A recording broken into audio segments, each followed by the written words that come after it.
The concept that underpins the project for us is really that concept of ako, so that we must begin to learn more from each other about how we might approach a problem. So our community's informing us about what our practice might need to look like across those three levels: universal, targeted and tailored. But what we know about the increasing complexity of diversity within all of our centres and schools is that actually our skills might be really useful in supporting teachers in all three layers of support.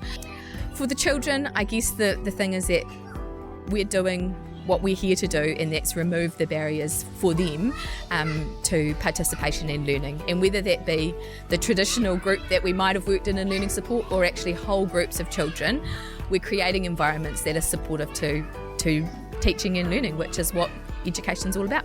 So the evolution of this project came about, two things happened at a similar time. I moved in as a new service manager to the Porirua area, but also the tempo around the learning support delivery model was beginning to pick up.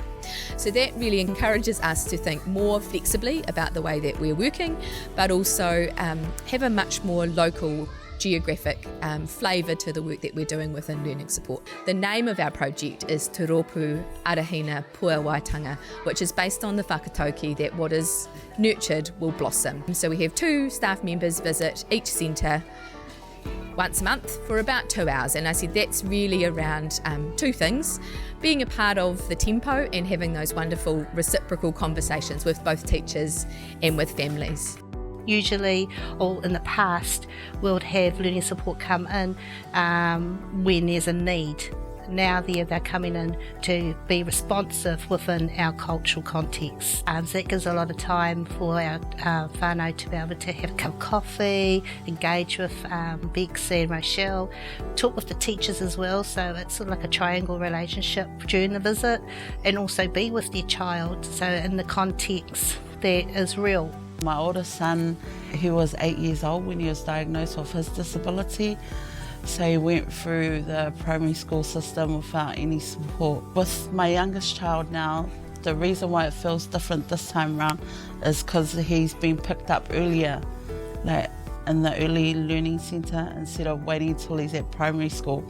They've given me strategies like as simple sentences, repetitive sentences as well, that we can do for him at home, and just continually talking to him, just all that verbal communication, which is really awesome. Learning support is sharing their skills, their strategies, their knowledge base, and while we're sharing, the whānau is sharing who we are in our cultural and social context. So the sharing is strengthened through partnership, collaborative partnership. So one of the questions that we ask the teaching teams when we come in as preparation for a visit is, what's on top for you? What's happening for you that you would like us to support you with? Of when I come into a kindergarten now, into one of our like Tori for Two, I come in now with a lens that's a lot broader.